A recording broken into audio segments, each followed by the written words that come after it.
वृंदावन में राधे राधे, बरसाने में राधे राधे, गोवर्धन में राधे राधे, गिरिवन जी में राधे राधे, मधुवन जी में राधे राधे, प्रेम गली में राधे राधे, कुंज गली में राधे राधे, सेवा कुंज में राधे राधे, ललिता कुंज पे राधे राधे, श्याम कुंज पे राधे राधे, राधा कुंज पे राधे राधे, चौरासी राधे राधे, घाट पे राधे राधे, यमुना तट पे राधे राधे, बंसी तट पे राधे राधे, जुगल घाट पे राधे राधे, प्रेम से बोलो राधे राधे, गोपी बोले राधे राधे, बालक बोले राधे राधे, कीर्तन बोले राधे राधे, प्रेम से बोले राधे राधे, भाव से बोले राधे राधे, और जोर से राधे राधे, राजस्थान में राधे राधे, गंगापुर में राधे राधे, माटोदा में राधे राधे, हम सब बोले राधे राधे, प्रेम से बोले राधे राधे, राधे राधे, राधे राधे, राधे राधे, राधे राधे, राधे राधे, राधे राधे, राधे राधे, राधे राधे, जय राधा राधा राधा, जय राधा राधा राधा।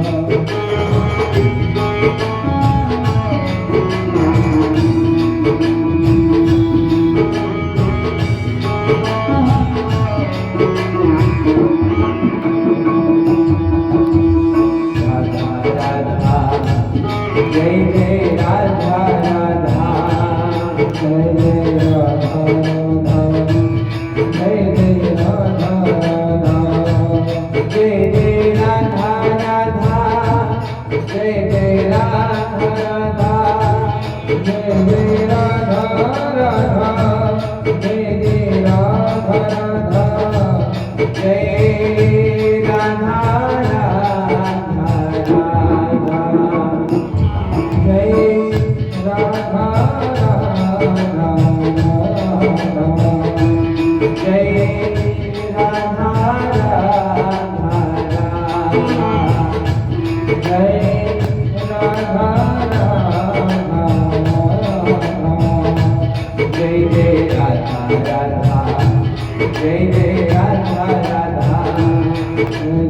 राधा राधा, जय जय राधा राधा, जय जय राधा राधा, जय जय राधा राधा, जय जय राधा राधा, जय जय राधा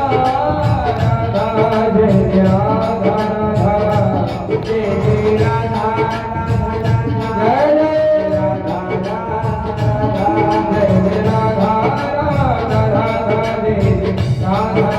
राधा राधा, जय राधा राधा राधा,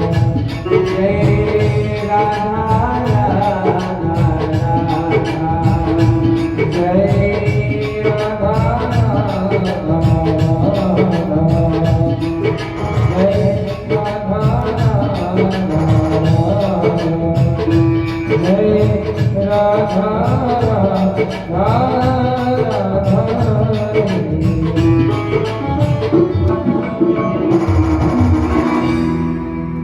अथते संप्रवक्ष्यामः सप्ताह श्रवणे विधिः सहायैर्पशुभिश्चैव प्रायासाद्यो विधिस्मृता।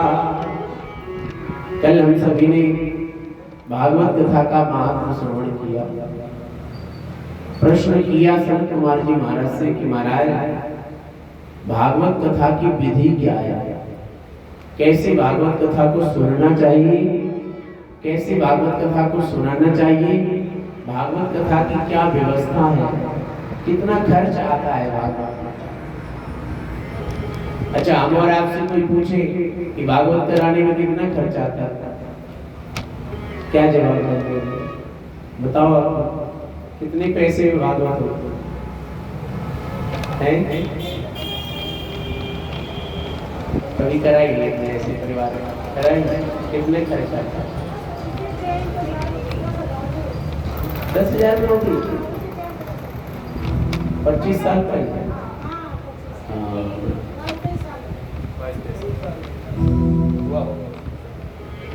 अच्छा, कितना खर्च करना चाहिए था? भागवत में लिखा है। आपने ज्यादा किया है या कंजूसी की है, अभी पता चल जाएगा कितना खर्च भागवत कथा में होता है। ध्यान से सुने, भागवत में लिखा है विवाहे यादृशं वित्तं तादृशं परिकल्पये। जितना खर्च अपनी, अब बस बाद में सत्संग करिए, बाद में 4 बजे के बाद नहीं, आरती हो जाए आप लोगों का सत्संग बाद में, उसके पहले विवाहे यादृशं वित्तं तादृशं परिकल्पये। जितना खर्च बेटी बेटा के विवाह में आता है उतना खर्च भागवत कथा में आता है। अब बेटी बेटा का विवाह 50,000 में भी हो जाता है, 5 लाख में भी, 5 करोड़ में भी। जिसकी क्षमता जैसी होती है वो अपनी बेटी बेटा के विवाह में उस प्रकार से खर्च करता है। तो भागवत कथा में हमें कितना खर्च करना है? जितना खर्च हम अपनी बेटी बेटा के विवाह में करते हैं। अगर उतना खर्च किया है तो ठीक है, अगर कम किया है तो कंजूसी की है, ज्यादा किया है तो ज्यादा किया। अब हम तौल लें अपने हिसाब से। बोलो वृंदावन बिहारी लाल की जय। और फिर लिखा है स्त्रिया शूद्रादयो एचा। यदि कोई कहे कि किसको भागवत कथा सुनने का अधिकार है, किसको नहीं, बोले ना सब कथा सुन सकते हैं, कोई भी व्यक्ति क्यों न हो। स्त्रिया शूद्रादयो, जिनको हम लोग कहते हैं नहीं हमारे साथ में नहीं बैठेंगे हैं और एक कथा नहीं सुन सकते, कोई आदमी ऐसा नहीं है, किसी भी जाति का हो, कोई भी हो, सभी कथा सुन सकते हैं। स्त्रिया शूद्रादयो, ब्राह्मण क्षत्रिय वैश्य शूद्र, किसी भी जाति का हो, किसी भी धर्म का हो व्यक्ति, भागवत कथा सभी सुन सकते हैं। और कहा भागवत कथा जिस स्थान पर हो वह स्थान पवित्र हो, साफ हो, शुद्ध हो। ये हमारा कर्तव्य है, जहाँ भी कथा हो हम उस स्थान को प्रतिदिन साफ करें। जैसे अपने घर को साफ करते हैं उसी प्रकार से भगवान की कथा जहाँ हो रही है उस स्थल को हम साफ करें। और फिर लिखा है स्थान बढ़िया होना चाहिए। यदि बन जाए तो किसी तीर्थ में जाकर के भगवान के धाम में, वृंदावन अयोध्या में हम कथा सुने, और नहीं तो नदी के तट पर, तालाब के तट पर, गंगा जी के तट पर, या किसी मंदिर के समीप में, या किसी मंदिर में बैठ करके भगवान की कथा हो। तो भगवान की कृपा है शीतला माता के मंदिर में, और शीतल शीतल हवा चल रही है, बगैर पंखा के आनंद आ रहा है। पंखा भी चल रहे हैं और वैसे भी आनंद आ रहा है शीतला माता का प्रांगण। और कहा कि जो वक्ता है और श्रोता है उनमें क्या विधि होना चाहिए, क्या लक्षण होना चाहिए। सबसे पहले वक्ता का लक्षण बताया। यदि ये लक्षण वक्ता में मिलते हो तो उससे कथा सुनो, न मिलते हो तो कभी न सुनो। विरक्तो वैष्णव विप्रो वेद शास्त्र विस्मृति कर्तव्य। विरक्त अर्थात इंद्रियों से आसक्त न रहे, विरक्त रहे। विरक्त का मतलब यही मन में ना हो कि रोज हम हलवा पूरी कचौड़ी नहीं खाएंगे तो हमारा मन नहीं लगेगा, चाट समोसा नहीं खाएंगे तो हमारा मन नहीं लगेगा, हम इससे बात नहीं कर लेंगे तो हमारा मन नहीं लगेगा। ऐसे नहीं हो, इंद्रियों में आसक्त न हो, इंद्रियों से विरक्त हो, ऐसा व्यक्ति होना चाहिए। भगवान की कथा सुनने वाला और सुनाने वाला। और कहते हैं दूसरा लक्षण, वैष्णव भगवान विष्णु का भक्त होना चाहिए। जो भी भगवान की कथा सुनाने वाला है, वक्ता है, वो भगवान विष्णु का भक्त होना चाहिए। आपको तो खूब भक्ति का पाठ पढ़ाए और स्वयं कभी भगवान का नाम न ले, स्वयं कभी भगवान को जल न चढ़ावे और आपको खूब अपना उपदेश दे।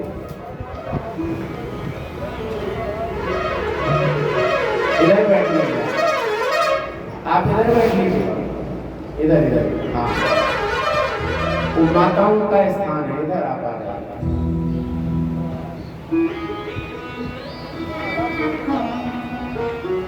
इधर आ जाए। बोलो वृंदावन बिहारी लाल की जय हो।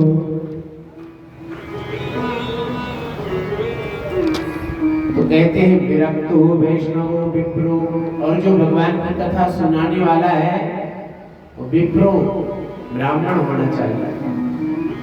भगवान की कथा सुनाने वाला वैष्णव भगवान का भक्त होना चाहिए। भगवान का भक्त नहीं है और भगवान की कथा सुना रहा है तो ऐसे व्यक्ति से कथा नहीं सुनना चाहिए।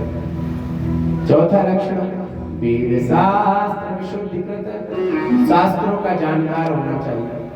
ये नहीं कि थोड़ी सी कथा सीख ली, 4 श्लोक पढ़ लिए और भगवान की कथा सुनाने लगे, बढ़िया बढ़िया भजन गाना सीख लिया, बस कथा हो रही है। बोले नहीं नहीं, गुरुकुल में जाके 10-20 साल अध्ययन किया हो, ऐसे व्यक्ति से कथा सुनना चाहिए। विरक्तो वैष्णवो विप्रो वेद शास्त्र विशुद्धिकृत, वेदों और शास्त्रों को जानने वाला होना चाहिए। दृष्टांत को स्रोत ही रहा, भगवान की कथा को बड़े ही प्रेम से समझा करके बताने वाला होना चाहिए। बड़ी बड़ी भगवान की कठिन से कठिन बात को, कथा को बड़े ही प्रेम से समझा करके कहने वाला होना चाहिए। और कहते अनेक धर्म विभ्रांता, ऐसे व्यक्ति से कथा नहीं सुनना चाहिए कभी भी। ऐसे व्यक्ति से जो आज अभी कुरान की कथा कहे, बाइबल की कहे, फिर भागवत की कहे, कुरान की कथा सुनाए और इधर कुरान की कथा सुनाए, तो ऐसे व्यक्ति से कथा नहीं सुनना चाहिए। और ना इस धर्म की बात बताएगा, ना उस धर्म की बताएगा, ना अपने की बताएगा, ना दूसरे की बता पाएगा, सब चौपट कर देगा। ऐसे व्यक्ति से कभी कथा नहीं सुनना चाहिए। और बताया प्रेरणा पाखंडवादिना, जो व्यक्ति स्त्रैण हो, ऐसे व्यक्ति से कथा नहीं सुननी चाहिए। स्त्रैण का मतलब पिताजी क्या कह रहे हैं कोई मतलब नहीं, माताजी क्या कह रही है कोई मतलब नहीं है, केवल अपनी पत्नी की बस में चले, सालियों की बात माने, पत्नी की माने हैं। और या फिर स्त्रीण माताएं बैठी हो तो कथा कहने में मन लगे, बूढ़े बड़े बैठे हो तो कथा कहने में मन न लगे। तो ऐसे स्त्रीण व्यक्ति, लंपट व्यक्ति के मुख से भी कथा नहीं सुनना चाहिए। और कह रहे पाखंडवादिना, पाखंडवादी का मतलब है जैसे आपके यहाँ आए तो खूब कथा सुनाए, बढ़िया बढ़िया, खूब लाल पीली बढ़िया, खूब कुर्ता पहन ले, इधर उधर तिलक छाप करके आ जाए, और अपने घर में जाए या अपने यहाँ पे जाए तो कभी ना तिलक से मतलब, ना वेश से मतलब, ना भगवान से मतलब, सब अपने अपने कर्म को छोड़ करके अपने अपने काम में लग जाए। तो ऐसे व्यक्ति से कथा नहीं सुनना चाहिए। वह पाखंडी है जो केवल आपको बताए और स्वयं उसका पालन न करे, स्वयं भगवान से प्रेम न करे और आपको प्रेम का को बखान बताए। ऐसे पाखंडी से भी कथा नहीं सुनना चाहिए। तो कह रहे हैं अगर विद्वान हो तो पाखंडी होता हो, विद्वान हो खूब बढ़िया बढ़िया कथा सुनाता हो, बढ़िया बढ़िया भजन सुनाता हो, और भगवान का भक्त ना हो, तब क्या करें, विद्याज्यास्ते, उसको छोड़ देना चाहिए। ये भी पंडिता, कितना बड़ा विद्वान क्यों ना हो, उसको छोड़ देना चाहिए। पंडित क्यों ना हो, विद्वान क्यों ना हो, ऐसे व्यक्ति को छोड़ देना चाहिए। तो पहले तो हम निर्णय ले लें कि कौन सा व्यक्ति कथा सुनाने के लायक है कि नहीं है। पहले तो हम विचार कर लें और फिर हमने ठीक से विचार कर लिया। जैसे पहले जिसको हम अपनी कन्या सौंपते हैं तो उसके लिए हम विचार कर लेते हैं कि इसका खानदान ठीक है कि नहीं, इसका परिवार ठीक है कि नहीं, इसके कुल में कोई कलंक तो नहीं लगा है, चोरी का, इधर उधर है, कोई लंपटगिरी का, किसी भी प्रकार का कोई कलंक तो नहीं है, सब प्रकार से ठीक तो है। तब हम अपनी बेटी का कन्यादान करने का संकल्प लेते हैं। और जब मंडप में कन्याओं पर बैठ जाते हैं तो उन्हें हम लक्ष्मी और भगवान के स्वरूप में पूजा करते हैं, लक्ष्मी और भगवान की तरह उनकी पूजा करते हैं। और फिर बाद में पता चले वो कहीं पीने वाला है, कहीं कुछ है, कहीं कुछ, वो बात की बात। लेकिन पहले ही निर्णय ले लो। अब जब कन्यादान कर लिया, अब तो जो कुछ भी करता हो, अब क्या कर सकते हैं, तो निभाना है। तो इसका निर्णय हम पहले ही कर लें, ठीक से विचार कर लें कि योग्य है कि नहीं, हमारी कन्या की योग्य है कि नहीं, पहले विचार कर लें। बाद में कोई पछताए होते का जब चिड़िया चुग गई थी, बाद में विचार करने से क्या फायदा। तो कहा उसी प्रकार से भगवान की कथा सुनाने वाला व्यक्ति है, हम पहले विचार कर लें कि सज्जन हमें कथा सुनाने योग्य है कि नहीं। और जब हमने व्यास नदी पर उनको विराजमान कर दिया, तब क्या करें, बोले सुख रूप प्रबोधज्ञ, सुखदेव भगवान का स्वरूप उन भक्तों में हमें मानना चाहिए, उनके स्वरूप की झांकी भक्ता में हमें दर्शन करना चाहिए। एतत् कथा प्रकाशेन मद ज्ञानम विनाशय, आप जो कथा सुनाएंगे उससे हमारा कल्याण होगा, हमारा अज्ञान दूर होगा, ऐसा हमें भाव रखना चाहिए कथा सुनते समय। और फिर कहा कि कथा सुन रहे हैं तो यदि बने भगवान की कृपा हो जाए तो 7 दिनों तक व्रत करना चाहिए। कथा सुनने वाले को, कथा सुनाने वाले को, कथा सुनने वाले को, दोनों को व्रत करना चाहिए। तो कहा कैसा व्रत करें, बोले कथा सुनने का व्रत करें, कि हमें कथा सुनना है प्रेम से। तो बोले उसमें फिर क्या खाएं, क्या करें, बोले यदि बन जाए तो 7 दिनों तक कुछ मत खाइए, कुछ मत पीजिए, कुछ मत पीजिए, ऐसे नहीं। तो कहा कि हो सकता है 7 दिन की कथा सुनते सुनते राधे राधे हो जाए। वैसे भगवान की कृपा है, जो भक्त होते हैं उनको कुछ नहीं होता है। अब और कोई व्रत करे न करे, लेकिन जो नवरात्रि आती है उसमें लगभग लाख असंख्य व्यक्ति, कोई लौंग खा करके, कोई नींबू का जल पी करके, कोई एक समय फलाहार लेकर के, कोई दोनों समय फलाहार लेकर के, कोई तो 9 दिन तक जल ही नहीं लेते, तो कोई केवल जल लेते हैं। हम लोग एक दिन में कई बार खाते हैं, कई बार खाते हैं, और 9 दिनों तक व्यक्ति जल भी नहीं लेता है। जो व्यक्ति कई बार एक दिन में खाता है वो 9 दिनों तक जलपान भी नहीं करता। सुबह सुबह जब होती है तो हम लोग कहते हैं अरे भैया भूख लग रही है, आज भूख लग रही है, इतनी देर हो गई है, भूख लग रही है, बच्चे जिद कर जाएंगे माता पिता से, भूख लग रही है, कुछ तो खाने को आज नहीं मिला, इतना लेट हो गया। सुबह 9 बजे का नियम है, अगर 10 बज जाए तो भूख लग रही है, और 9 दिन बीत जाते, छोटे छोटे बच्चे भी व्रत करते हैं। तो मतलब क्या, व्रत माने प्रतिज्ञा। तो कहा कि यदि ऐसी प्रतिज्ञा न हो पाए कि 7 दिनों तक कुछ न लेंगे, तो फिर क्या करें, पानम पया पानम, घी पी करके 7 दिनों तक रहेंगे। हम हो चाहे आप, बताओ घी पी करके कोई रह पाए? ना तो अब घी असली है और ना ये मशीन असली है, दोनों है। और घी पीने वाले चले गए, आप लोगों ने भले पिया हो,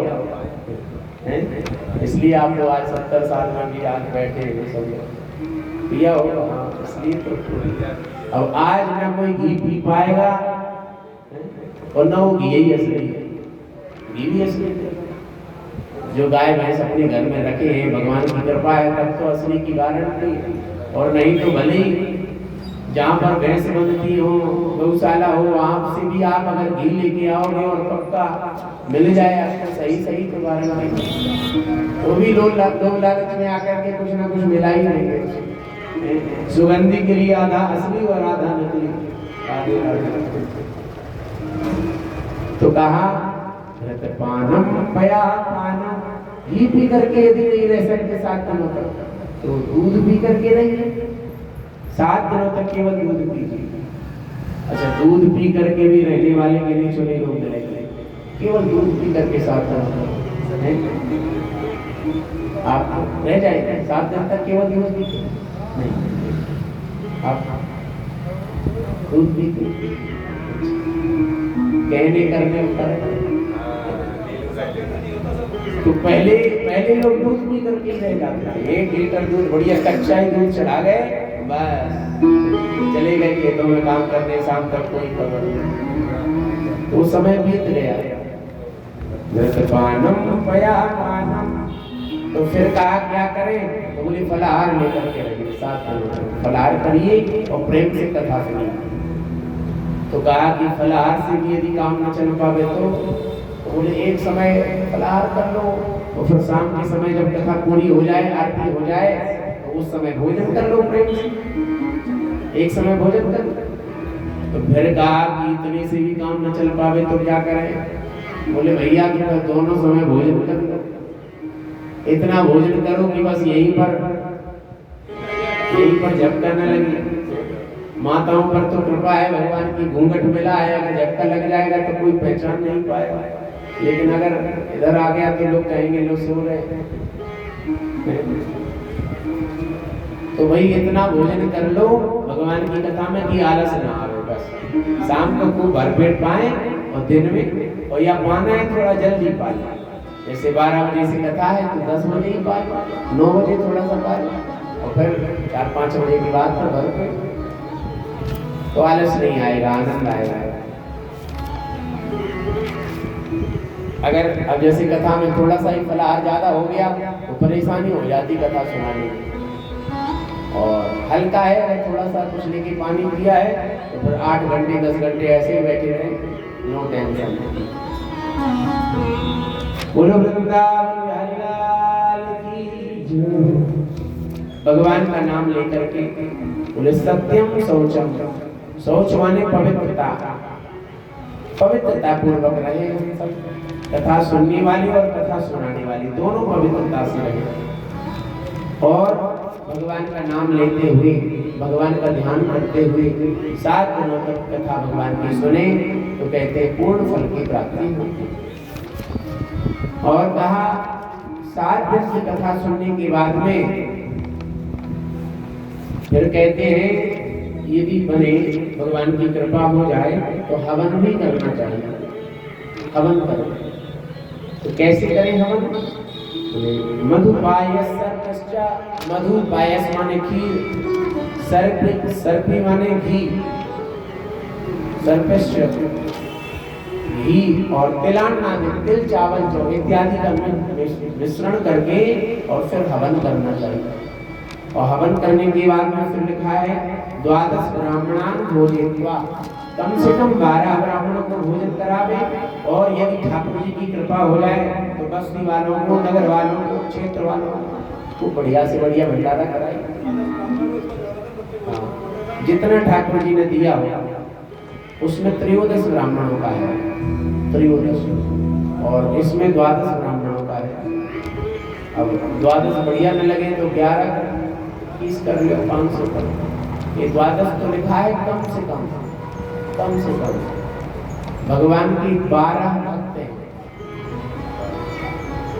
भागवत में भगवान के 12 भक्तों का नाम आया, बलि, व्यास, सुखदेव जी, नारद जी, ऐसे 12 भक्त हैं भागवत के परम। 12 की संख्या बढ़िया है। और इस प्रकार से जितना बने उतना हमें प्रचार करना चाहिए भगवान की कथा का। हमारे माध्यम से जितने लोग कथा सुन लेंगे उसका लाभ मिलता है। जैसे एजेंट होते हैं तो LIC इत्यादि बीमा जो करते हैं, तो एजेंट जितने लोगों को जोड़ देंगे उनका भी बेनिफिट उन एजेंट को प्राप्त होता है। उसी प्रकार से भगवान की कथा हम सुन रहे हैं और हमने किसी को फोन कर दिया भैया आओ, और शीतला माता के मंदिर पे कथा हो रही, कल भगवान का जन्मोत्सव है, हम लोग धूमधाम से भगवान का जन्मोत्सव मनाएंगे, बढ़िया गुब्बारों से चलेगा, बढ़िया आनंद आएगा। तो हम लोग जितने लोगों से कहेंगे और वह व्यक्ति आकर के आपके माध्यम से कथा सुनेंगे तो हमें भी उसका फल प्राप्त होगा,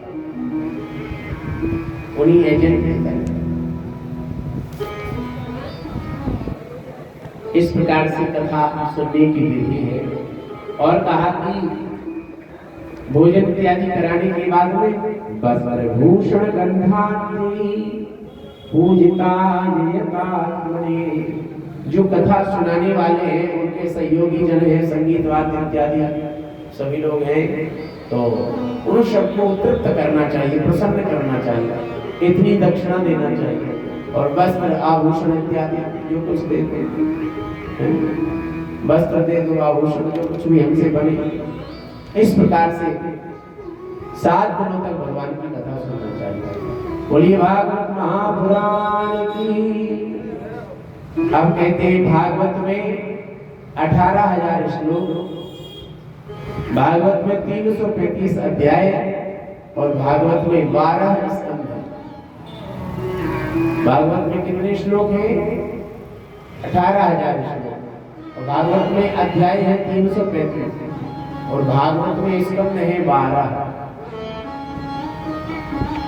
ऐसे श्रीमद् भागवत महापुराण की कथा सुनने से कहते हैं समस्त प्रकार की मन की कामनाएं पूरी होती हैं, सब प्रकार की मनोकामनाएं पूरी होती हैं।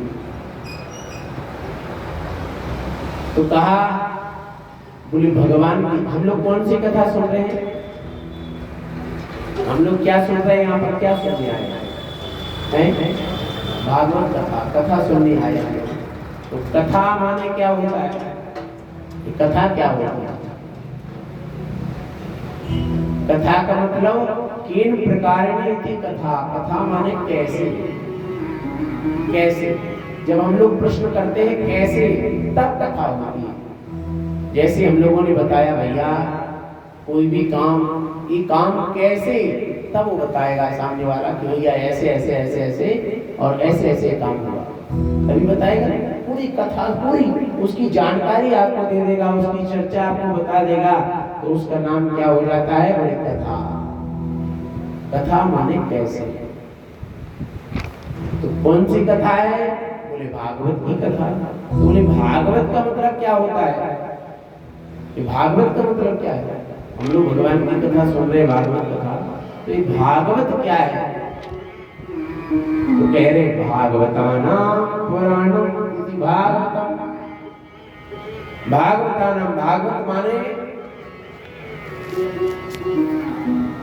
भागवत का मतलब होता है भागवतानां पुराणम, अर्थात भक्तों का जो पुराण है, भक्तों की जो कथा है, उसका नाम है भागवत। भागवतानां, भागवत माने भक्त, तो भक्तों की जो कथा है, भक्तों की जिसमें चर्चा है, उसका नाम है भागवत। भगवान की चर्चा जिसमें है, उसका नाम भागवत नहीं। देखिए आप, इतनी बड़ी बात है। कहते हैं भागवत का मतलब है जिसमें भक्तों की चर्चा हो, भगवान के अपने प्रेमी जनों की कथा हो, उसका नाम है भागवत। भागवत माने कोई भगवान की चर्चा नहीं। और भागवत का मतलब, बोले भगवता प्रोक्तम इति भागवतम, बोले भगवान ने जो कहा है उसका नाम है भागवत। अब प्रश्न उठता है कि भगवान ने क्या कहा है? क्या कहा भगवान ने? तो कहा भगवान ने अपने मुख से जो अपने भक्तों की कथा कही है, उसी का नाम है भागवत। भगवान ने अपने मुख से जो भक्तों की कथा कही, उसका नाम है भागवत। अच्छा, संस्कृत शब्दकोश में हम लोग भागवत का अर्थ देखें, बाजार से संस्कृत शब्दकोश एक मिलता है, संस्कृत शब्दकोश की किताब मिलेगी, तो संस्कृत शब्दकोश में हम लोग देखेंगे जहाँ भागवत लिखा होगा, तो उसके आगे हिंदी अर्थ लिखा होगा। तो भागवत का मतलब, उसमें आप पढ़ेंगे भगवान से मिलाने वाला। भागवत का सीधा सीधा अर्थ होता है भगवान से मिलाने वाला। भगवत प्राप्ति का जो रास्ता है, भगवत प्राप्ति का जो मार्ग है, उसका नाम है भागवत। सीधा सीधा भागवत क्या है? भागवत कोई बहुत बड़े ग्रंथ का नाम नहीं है। भागवत किसी व्यक्ति वस्तु का नाम नहीं है। भागवत का मतलब होता है भगवत प्राप्ति का मार्ग। भगवान की प्राप्ति का जो साधन है, जो मार्ग है, जो रास्ता है, उसी का नाम है भागवत। प्रेम से बोलिए भागवत महापुराण की जय हो। भजन सुनाओ आप सुन।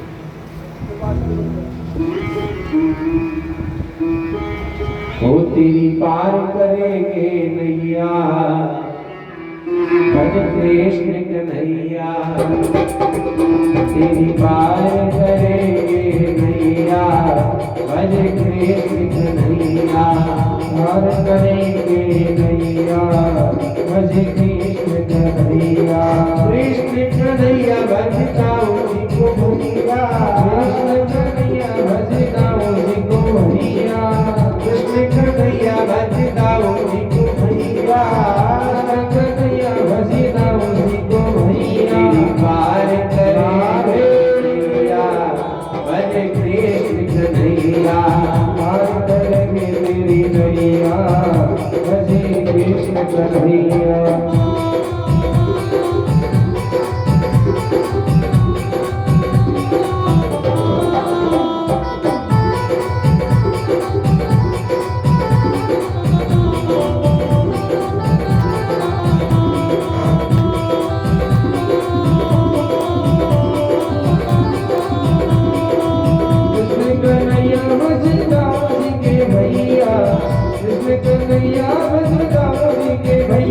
तेरी पार करेंगे नैया, भज कृष्ण कन्हैया।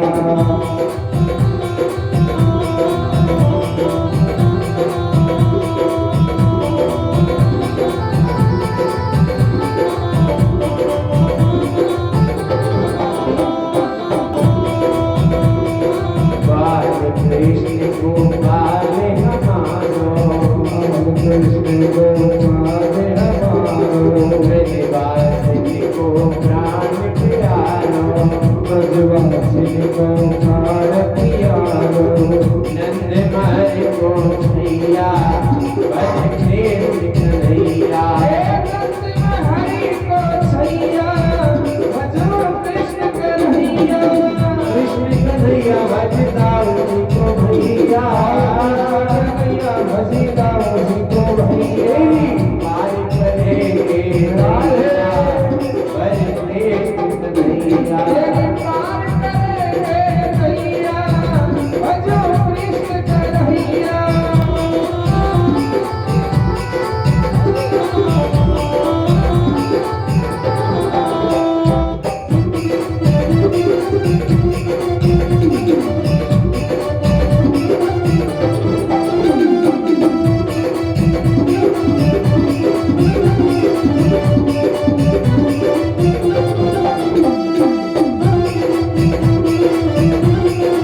मीरा की प्रभु गिरधर नागर, मीरा की प्रभु गिरधर नागर, सूर्य श्याम मेरे नटवर नागर, सूर्य श्याम मेरे नटवर नागर, घट घट बास कराया बर कृष्ण कन्हैया,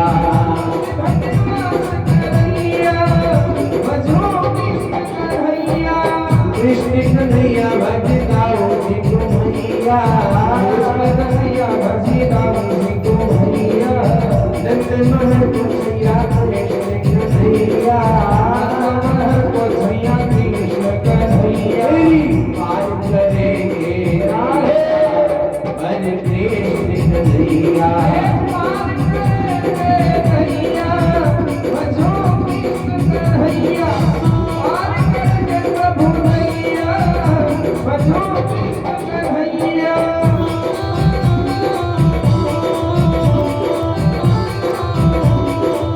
कृष्ण कन्हैया भजताओ जी को भैया, कृष्ण कन्हैया भजताओ जी को भैया, पार करेंगे कन्हैया भजो कृष्ण कन्हैया।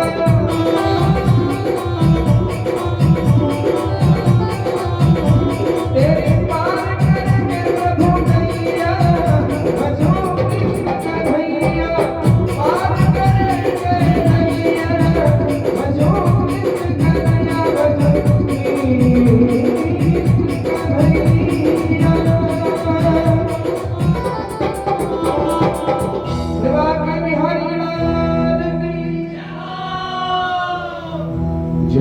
जन्माद्यस्य तोन बयान करतस, चार थे सुविज्ञास्वरा, तेने ब्रह्म हृदय आदि कवये, मुह्यन्ति सूर्या, तेजो वारिमृतां यथा विनिमयो, यत्र शर्गो वशा,